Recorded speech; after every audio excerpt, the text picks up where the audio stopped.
is Maz Pawar. I'm the CEO of SA Capital Partners. We're an innovative financial services firm that specializes in the lower middle market. Primarily, our basic business function is to provide lower middle market business owners the tools necessary to complete any sort of M&A transaction, whether it's raising capital, selling their business, or acquiring another business.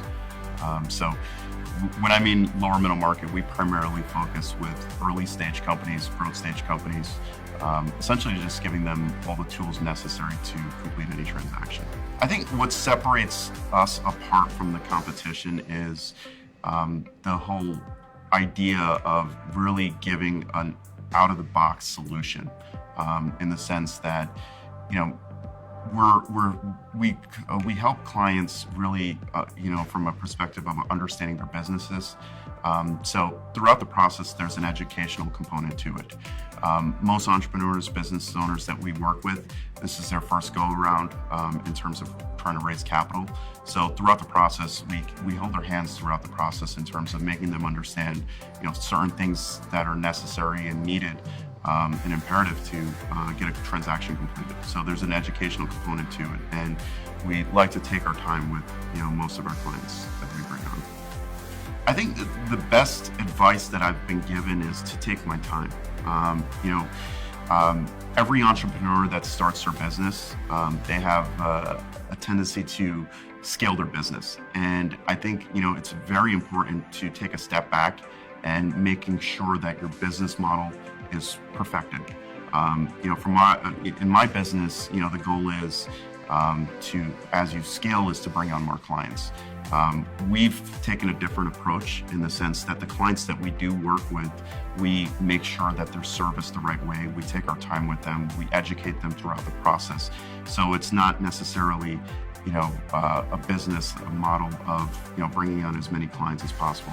Our model requires a lot of resources up front, and we realize that. So, from our perspective, it's just doing right about the clients and, making sure that they have a firm understanding in terms of what's going on and just being completely transparent with them. I think, an indicator of a strong corporate culture or environment is, really employees that truly enjoy to come to work.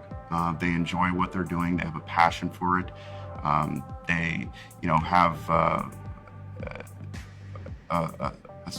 somewhat of a situation where there's an open door policy, where they don't feel that, where they could come and, talk to anybody and, voice their concerns or if there's any issues. I think that's what, makes most employees comfortable and, excited, in terms of where they work.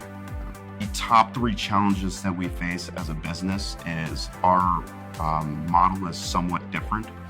So it's really getting that message out there in terms of making our clients or customers understand, what the business model is. And, the fact of the matter is there's not a lot of firms out there that do what we do. We're not an investment banking group. So, it's strategic consulting to a certain degree. So it's really giving clients a better understanding in terms of what it is we do. I would say another challenge that we face is really just making sure that we bring on the right types of clients. As I mentioned to you before, our process requires a lot of resources, so it's not a model where we could take on as many clients as possible as we can. So it's really taking a step back and vetting out and really going through a thorough process of understanding the clients that we work with to make sure that they fit within our model. And 3, I would say the last thing that, challenge that we face is, from a personnel standpoint is, making sure that, we constantly are communicating with our clients. Communication is the key. As I mentioned to you before, most of the clients that we work with, this is their first go around in terms of raising capital or selling their business. So it's very important that, we hold their hands throughout the process where they have a thorough understanding of, the process itself and what's going on and next steps. So communication is very important from our perspective.